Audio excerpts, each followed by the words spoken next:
Hello viewers, শুরু করব class 10 অর্থাৎ দশম শ্রেণীর অটোমোবাইল সাবজেক্টের দ্বিতীয় চ্যাপ্টার সেশন 4। দ্বিতীয় চ্যাপ্টারে আছে অটোমোবাইল সার্ভিস টুলস, বাংলায় বললে হবে অটোমোবাইল পরিষেবা সরঞ্জাম, এবং তার আন্ডারে আছে স্পেশাল টুলস অর্থাৎ বিশেষ সরঞ্জাম। এখান থেকে আমরা দেখব শর্ট প্রশ্ন এবং ডেসক্রিপটিভ প্রশ্ন। চলো শুরু করি। প্রথমে শর্ট প্রশ্ন, এমসিকিউ টাইপের। প্রথম প্রশ্ন আছে যে টর্ক রেঞ্জের প্রধান কাজ কি? টর্ক রেঞ্জের প্রধান কাজ হচ্ছে অপশন খ হচ্ছে সঠিক উত্তর, ফাস্টেনারে নির্দিষ্ট টর্ক প্রয়োগ করা। এরপরে 2 নম্বরের প্রশ্ন যে কোন টুলটি বিশেষভাবে কম্প্রেসার ক্লাচ ধরে রাখার জন্য ব্যবহৃত হয়? তাহলে 2 এর সঠিক উত্তর হবে ঘ, ইউনিভার্সাল ক্লাচ হোল্ডিং টুলস। এরপরে 3 নম্বরের প্রশ্ন যে ইঞ্জিন থেকে ফ্লাই হুইল খুলতে ফ্লাই হুইল পুলার কেন প্রয়োজন? তাহলে 3 এর সঠিক উত্তর হবে অপশন খ, ফ্লাই হুইল ক্ষতিগ্রস্ত হওয়া থেকে বাঁচাতে। 4 প্রশ্ন যে ট্যাপেট রেঞ্জের হাতলের উভয় প্রান্তে সাধারণত কি বৈশিষ্ট্য থাকে? তাহলে 4 এর সঠিক উত্তর হবে গ, সমান্তরাল চোয়াল। 5 নম্বরের প্রশ্ন কোন টুলটি নাট ও বোল্ট নির্দিষ্ট মাপে শক্ত বা ঢিলা করার জন্য ব্যবহৃত হয়? তাহলে 5 এর সঠিক উত্তর হবে অপশন খ, টর্ক রেঞ্জ। এরপরে 6 নম্বরের প্রশ্ন যে ফ্লাই হুইল পুলারের প্রধান সুবিধা কি? তাহলে এর সঠিক উত্তর হবে ফ্লাই হুইল নিরাপদে খোলা। এরপরে 7 নম্বরের প্রশ্ন যে ট্যাপেট রেঞ্জ সাধারণত কোন কাজে ব্যবহৃত হয়? তাহলে এর সঠিক উত্তর হবে খ, অর্থাৎ ভালভ ট্যাপেট অ্যাডজাস্ট করার জন্য। 8 নম্বরের প্রশ্ন ইউনিভার্সাল হোল্ডিং টুলের বৈশিষ্ট্য কি? তাহলে এর বৈশিষ্ট্য হচ্ছে বিভিন্ন যন্ত্রাংশ ধরে রাখতে পারে। 9 নম্বর প্রশ্ন কোন টুল ব্যবহার করলে অতিরিক্ত টাইট করার ঝুঁকি কমে যায়? তাহলে সঠিক উত্তর হবে টর্ক রেঞ্জ, অপশন গ হচ্ছে সঠিক উত্তর। এরপরে 10 নম্বরের প্রশ্ন কম্প্রেসার ক্লাচ হোল্ডিং টুল কেন প্রয়োজন? তাহলে 10 এর সঠিক উত্তর হবে খ, ক্লাচ ঘোড়া বন্ধ রেখে কাজ করার জন্য। এরপরে দেখবো একটি বাক্য উত্তর সংক্ষেপে লেখো। এ ধরনের প্রশ্ন যদি আসে তাহলে দেখো এর উত্তরগুলো কেমন হবে। যে প্রথম প্রশ্ন হচ্ছে টর্ক রেঞ্জ কি কাজে ব্যবহৃত হয়? তাহলে একটা বাক্যে লিখবো যে টর্ক রেঞ্জ নাট ও বোল্টে সাধারণ নির্দিষ্ট পরিমাপ টর্ক প্রয়োগ করতে ব্যবহৃত হয়। 2 নম্বরের প্রশ্ন যে কম্প্রেসার ক্লাচ হোল্ডিং টুলের কাজ কি? তাহলে একটি কম্প্রেসার ক্লাচ ঘোড়া বন্ধ রেখে নিরাপদে কাজ করতে সাহায্য করে। 3 নম্বরের প্রশ্ন ফ্লাই হুইল পুলার কেন ব্যবহার করা হয়? তাহলে ফ্লাই হুইল ক্ষতি ছাড়াই খুলে ফেলার জন্য ফ্লাই হুইল পুলার ব্যবহার করা হয়। 4 হচ্ছে ট্যাপেট রেঞ্জ কোন কাজে ব্যবহৃত করা হয়? ট্যাপেট রেঞ্জ ভালভ ট্যাপেট সমন্বয় করতে ব্যবহৃত হয়। 5 নম্বরের প্রশ্ন টর্ক রেঞ্জ ব্যবহারের প্রধান সুবিধা কি? তাহলে এটি অতিরিক্ত টর্ক বা ঢিলা হওয়া থেকে নাট বোল্টকে রক্ষা করে। 6 নম্বরে দেখো ইউনিভার্সাল হোল্ডিং টুল কেন প্রয়োজন? বিভিন্ন যন্ত্রাংশ শক্ত করে ধরে রাখার জন্য ইউনিভার্সাল হোল্ডিং টুল প্রয়োজন। এরপর 7 নম্বরের প্রশ্ন ফ্লাই হুইল পুলার না ব্যবহার করলে কি সমস্যা হতে পারে? তাহলে ফ্লাই হুইল না ব্যবহার করলে হতে পারে যে সমস্যা হতে পারে যে ফ্লাই হুইল বা ইঞ্জিনের অংশ ক্ষতিগ্রস্ত হতে পারে। 8 নম্বরের প্রশ্ন ট্যাপেট রেঞ্জের বিশেষ বৈশিষ্ট্য কি? ট্যাপেট রেঞ্জের উভয় প্রান্তে সমান্তরাল চোয়াল থাকে। 9 নম্বর হচ্ছে নির্ভুল টর্ক প্রয়োগে কোন টুল বেশি উপযোগী? তাহলে নির্ভুল টর্ক প্রয়োগে টর্ক রেঞ্জ সবচেয়ে উপযোগী। 10 নম্বরে হচ্ছে অটোমোবাইল সার্ভিসিং এ বিশেষ টুল ব্যবহারের গুরুত্ব কি? তাহলে বিশেষ টুল ব্যবহারে কাজ সহজ, দ্রুত ও নিরাপদ হয়। এরপরে দেখবো শূন্যস্থান টাইপের প্রশ্ন যে টর্ক রেঞ্জ ব্যবহার করা হয় নাট ও বোল্টের ড্যাশ টর্ক প্রয়োগ করার জন্য। তাহলে কি নির্দিষ্ট টর্ক প্রয়োগ করার জন্য। 2 নম্বরের প্রশ্ন কম্প্রেসার ক্লাচ ধরে রাখার জন্য ড্যাশ টুল ব্যবহার করা হয়। তাহলে ইউনিভার্সাল ক্লাচ হোল্ডিং টুল ব্যবহার করা হয়। এরপরে 3 নম্বর প্রশ্ন যে ফ্লাই হুইল খুলতে ড্যাশ ব্যবহার করা হয়। তাহলে হবে ফ্লাই হুইল পুলার। 4 হচ্ছে ফ্লাই হুইল পুলার ব্যবহার করলে ড্যাশ যন্ত্রাংশ হয় না, ক্ষতিগ্রস্ত হয় না। এরপরে 5 নম্বর প্রশ্ন ট্যাপেট রেঞ্জ ব্যবহৃত হয় ভালভ ও ড্যাশ সমন্বয় করার জন্য। ট্যাপেট সমন্বয় করার জন্য ট্যাপেট রেঞ্জের উভয় প্রান্তে ড্যাশ থাকে, চোয়াল থাকে, সমান্তরাল চোয়াল থাকে। 7 নম্বর প্রশ্ন অতিরিক্ত টাইট করার ঝুঁকি কমাতে ড্যাশ রেঞ্জ ব্যবহার করা হয়, টর্ক রেঞ্জ ব্যবহার করা হয়। 8 নম্বর প্রশ্ন যে ইউনিভার্সাল হোল্ডিং টুল বিভিন্ন ড্যাশ ধরে রাখতে সাহায্য করে, যন্ত্রাংশ ধরে রাখতে সাহায্য করে। 9 নম্বর প্রশ্ন, অটোমোবাইল সার্ভিসিং এর বিশেষ টুল ব্যবহার নিজেকে ড্যাশ করে নিরাপদ করে। 10 নম্বরের প্রশ্ন, যে সঠিক টুল ব্যবহারে কাজ হয় আরও ড্যাশ ও নির্ভুল, তার এটা হবে সহজ ও নির্ভুল। এরপরে দেখব সত্য মিথ্যা। টর্ক রেঞ্জ নাট ও বোল্টে নির্দিষ্ট টর্ক প্রয়োগ করতে ব্যবহৃত হয়। সত্য। ফ্লাইহুইল পুলার ছাড়া ফ্লাইহুইল নিরাপদে খোলা যায়। মিথ্যা। এরপরে 3 নম্বরের প্রশ্ন, যে এই কম্প্রেসার ক্লাচের হোল্ডিং টুল ক্লাচ ঘোরা বন্ধ রাখে, তাহলে এটা হবে সত্য। ট্যাপেড রেঞ্জ ভালভ ট্যাপেড সমন্বয়ে কাজে ব্যবহৃত হয়। সত্য। টর্ক রেঞ্জ ব্যবহার করলে অতিরিক্ত টাইট করার ঝুঁকি বাড়ে। মিথ্যা। ইউনিভার্সাল হোল্ডিং টুল শুধু একটি নির্দিষ্ট যন্ত্রাংশের জন্য ব্যবহৃত হয়। মিথ্যা। ফ্লাইহুইল পুলার ব্যবহারে যন্ত্রাংশ ক্ষতিগ্রস্ত হওয়ার সম্ভাবনা কমে। সত্য। ট্যাপেড রেঞ্জের উভয় প্রান্তে সমান্তরাল চোয়াল থাকে। সত্য। সঠিক টুল ব্যবহার করলে কাজের নিরাপত্তা কমে যায়। মিথ্যা। 10 প্রশ্ন হচ্ছে, দেখো, অটোমোবাইল সার্ভিসিং এ বিশেষ টুল ব্যবহারের কাজ সহজ ও নির্ভুল হয়। সত্য। এবার দেখব বড় প্রশ্নের মধ্যে নিম্নলিখিত প্রশ্নের উত্তর দাও। প্রথম প্রশ্ন, দেখো, বিশেষ টুলের গুরুত্ব লেখো। যদি এরকম দেয় স্পেশাল টুলসের ইম্পর্টেন্স কি, তাহলে উত্তরটা হবে যে বিশেষ টুল ব্যবহারের মাধ্যমে কাজ দ্রুত, সহজ, নির্ভুলভাবে করা যায়।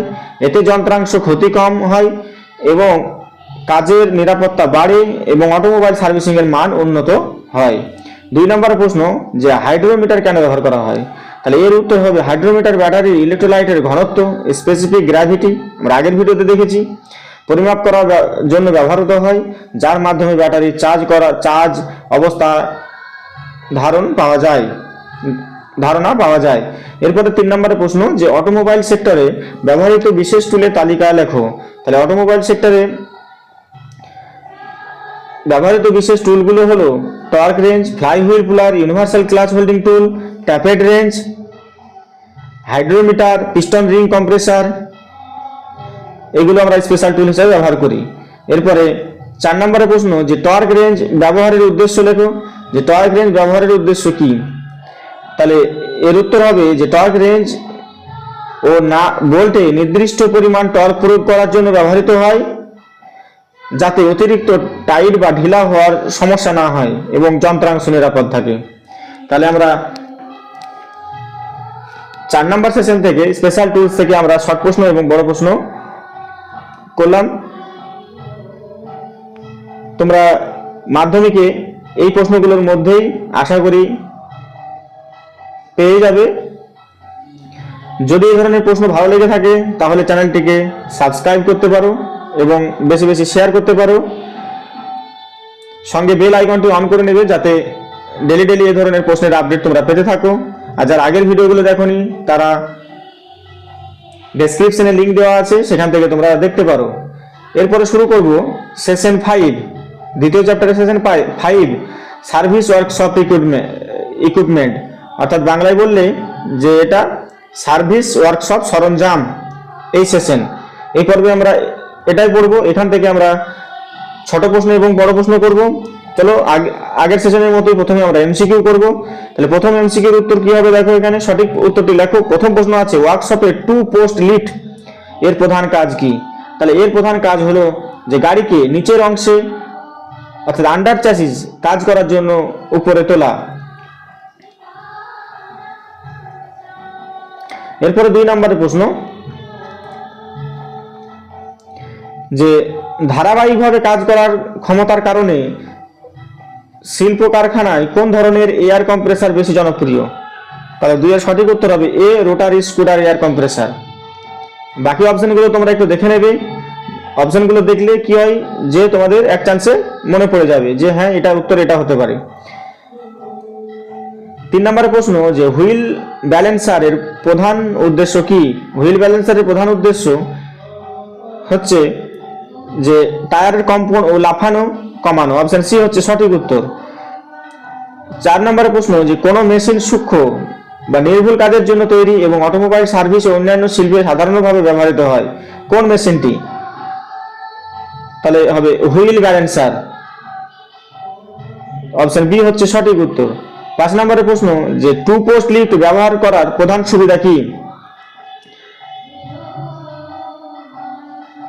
তাহলে অপশন হবে যে গাড়ির নিচের অংশে সহজে কাজ করা যায় টু পোস্ট লিফটের, এটা হচ্ছে প্রধান সুবিধা। অপশন বি হচ্ছে সঠিক উত্তর। এরপরে 6 নম্বরের প্রশ্ন, কোন যন্ত্রটি নিউম্যাটিক টুল চালানোর জন্য বাতাস সরবরাহ করে? তাহলে এয়ার কম্প্রেসার হবে সঠিক উত্তর। অপশন বি হচ্ছে সঠিক উত্তর। এরপরে 7 নম্বরে যে হুইল ব্যালেন্স না থাকলে গাড়িতে কি সমস্যা দেখা যায়? তাহলে 7-এর সঠিক উত্তর হবে স্টিয়ারিং কাঁপে। Option B. এরপর 8 নম্বর প্রশ্ন, কোন যন্ত্রটি বোল্ট ও নাট দ্রুত খোলা বন্ধ করার কাজে ব্যবহৃত হয়? তাহলে এ হচ্ছে সঠিক উত্তর, নিউম্যাটিক রেঞ্জ। এরপরে 9 নম্বরের প্রশ্ন, যে শিল্প কারখানায় দীর্ঘ সময় অবিরাম কাজের জন্য কোন এয়ার কম্প্রেসার বেশি উপযোগী? তাহলে 9-এর সঠিক উত্তর হবে rotary screw air compressor. Option B হচ্ছে সঠিক উত্তর। 10 নম্বরের প্রশ্ন, হুইল ব্যালেন্সারের মাধ্যমে কি নির্ণয় করা যায়? হুইল ব্যালেন্সারের মাধ্যমে টায়ারের ওজনের অসমতা নির্ণয় করা হয়। অপশন বি হচ্ছে সঠিক উত্তর। এরপরে দেখব একটি বাক্যে উত্তর লেখো, সংক্ষেপে লেখো। দেখো প্রথম প্রশ্ন আছে টু পোস্ট লিফট কি কাজে ব্যবহৃত হয়? তাহলে একটি বাক্যে লিখলে হবে যে গাড়িকে উপরে তুলে নিচের অংশে কাজ করার জন্য টু পোস্ট লিফট ব্যবহৃত হয়। এয়ার কম্প্রেসারের কাজ কি? এয়ার কম্প্রেসার বাতাস সংকুচিত করে নিউম্যাটিক যন্ত্র চালানোর জন্য ব্যবহার করা হয়। 3 নম্বর প্রশ্ন, যে কোনো এয়ার কম্প্রেসার শিল্প কারখানায় বেশি ব্যবহৃত হয়। কোন এয়ার কম্প্রেসার? তাহলে এটা হবে রোটারি স্ক্রু এয়ার কম্প্রেসার শিল্প কারখানায় বেশি ব্যবহার করা হয়। 4 নম্বর প্রশ্ন, যে হুইল ব্যালেন্সার কাজ কি? হুইল ব্যালেন্সারের কাজ হলো যে টায়ারের ওজনের অসমতা দূর করে। 3 নম্বর প্রশ্ন, হুইল ব্যালেন্সার না হলে কি সমস্যা হয়? তাহলে হুইল ব্যালেন্স না হলে স্টিয়ারিং কিভাবে কাঁপে। এরপর নিউম্যাটিক রেঞ্জ কেন ব্যবহার করা হয়? নিউম্যাটিক রেঞ্জ দ্রুত নাট বোল্ট খোলা ও বন্ধ করতে ব্যবহৃত হয়। 7 নম্বরে টু পোস্ট লিফট ব্যবহারে কি সুবিধা পাওয়া যায়? টু পোস্ট লিফট ব্যবহারে গাড়ির নিচের অংশে সহজে কাজ করা যায়। এরপর 8 নম্বর প্রশ্ন, হুইল ব্যালেন্সার কোন ধরনের কাজের জন্য ব্যবহৃত হয়? হুইল ব্যালেন্সার নির্ভুল ও সূক্ষ্ম কাজের জন্য ব্যবহৃত হয়। এরপর 9 নম্বর প্রশ্ন, এয়ার কম্প্রেসার ছাড়া কোন যন্ত্র চালানো যায় না? এয়ার কম্প্রেসার ছাড়া নিউম্যাটিক যন্ত্র চালানো যায় না। এরপর 10 নম্বর প্রশ্ন, গাড়ির আরামদায়ক চলাচলের জন্য কোন যন্ত্র গুরুত্বপূর্ণ? গাড়ির আরামদায়ক চলাচলের জন্য হুইল ব্যালেন্সার গুরুত্বপূর্ণ। এরপরে শূন্যস্থান পূরণ। দেখো প্রথম প্রশ্ন, যে গাড়িকে উপরে তুলে নিচের অংশে কাজ করার জন্য ড্যাশ ব্যবহৃত হয়। তাহলে টু পোস্ট লিফট ব্যবহৃত হয়। বাতাস সংকোচন করে সংরক্ষণ করার যন্ত্রকে ড্যাশ বলা হয়, এয়ার কম্প্রেসার বলা হয়। 3 নম্বর প্রশ্ন, যে শিল্প কারখানায় ধারাবাহিকভাবে কাজ করার জন্য ড্যাশ এয়ার কম্প্রেসার বেশি ব্যবহৃত হয়, রোটারি স্ক্রু এয়ার কম্প্রেসার বেশি ব্যবহৃত হয়। টায়ারের ওজনের অসমতা দূর করার জন্য যন্ত্র হলো ড্যাশ, হুইল ব্যালেন্সার। এরপরে হুইল ব্যালেন্স ঠিক না হলে গাড়ির ড্যাশ কাঁপে, স্টিয়ারিং কাঁপে। 6 নম্বর হচ্ছে দ্রুত নাট বোল্ট খোলা বন্ধ করার জন্য ড্যাশ ব্যবহার করা হয়, নিউম্যাটিক রেঞ্জ ব্যবহার করা হয়। 7 নম্বর প্রশ্ন, যে নিউম্যাটিক যন্ত্র চালানোর জন্য বাতাস সরবরাহ করে ড্যাশ এয়ার কম্প্রেসার। এরপরে 8 নম্বরের প্রশ্ন, যে গাড়ির আরামদায়ক ও মসৃণ চলাচলের জন্য ড্যাশ অত্যন্ত গুরুত্বপূর্ণ, হুইল ব্যালেন্সিং অত্যন্ত গুরুত্বপূর্ণ। 9 হচ্ছে টু পোস্ট লিফট সাধারণত ড্যাশ কাজে ব্যবহৃত হয়, তবে আন্ডার চার্জিস। 10 নম্বর প্রশ্ন, যে অটোমোবাইল ওয়ার্কশপে সূক্ষ্ম কাজের জন্য ব্যবহৃত যন্ত্র হলো ড্যাশ, সেটা হবে হুইল ব্যালেন্সার। এরপরে সত্য মিথ্যা প্রশ্নগুলো দেখব। 1 নম্বরের প্রশ্ন দেখো, টু পোস্ট লিফট গাড়িকে উপরে তুলে নিচের অংশে কাজ করতে সাহায্য করে, তাহলে এটা হবে সত্য। 2 নম্বরের প্রশ্ন হচ্ছে হুইল ব্যালেন্সার ব্যাটারির ভোল্টেজ পরীক্ষা করার জন্য ব্যবহৃত হয়, মিথ্যা। 3 নম্বর প্রশ্ন, এয়ার কম্প্রেসার বাতাস সংকুচিত করে নিউম্যাটিক যন্ত্র চালাতে সাহায্য করে, সত্য।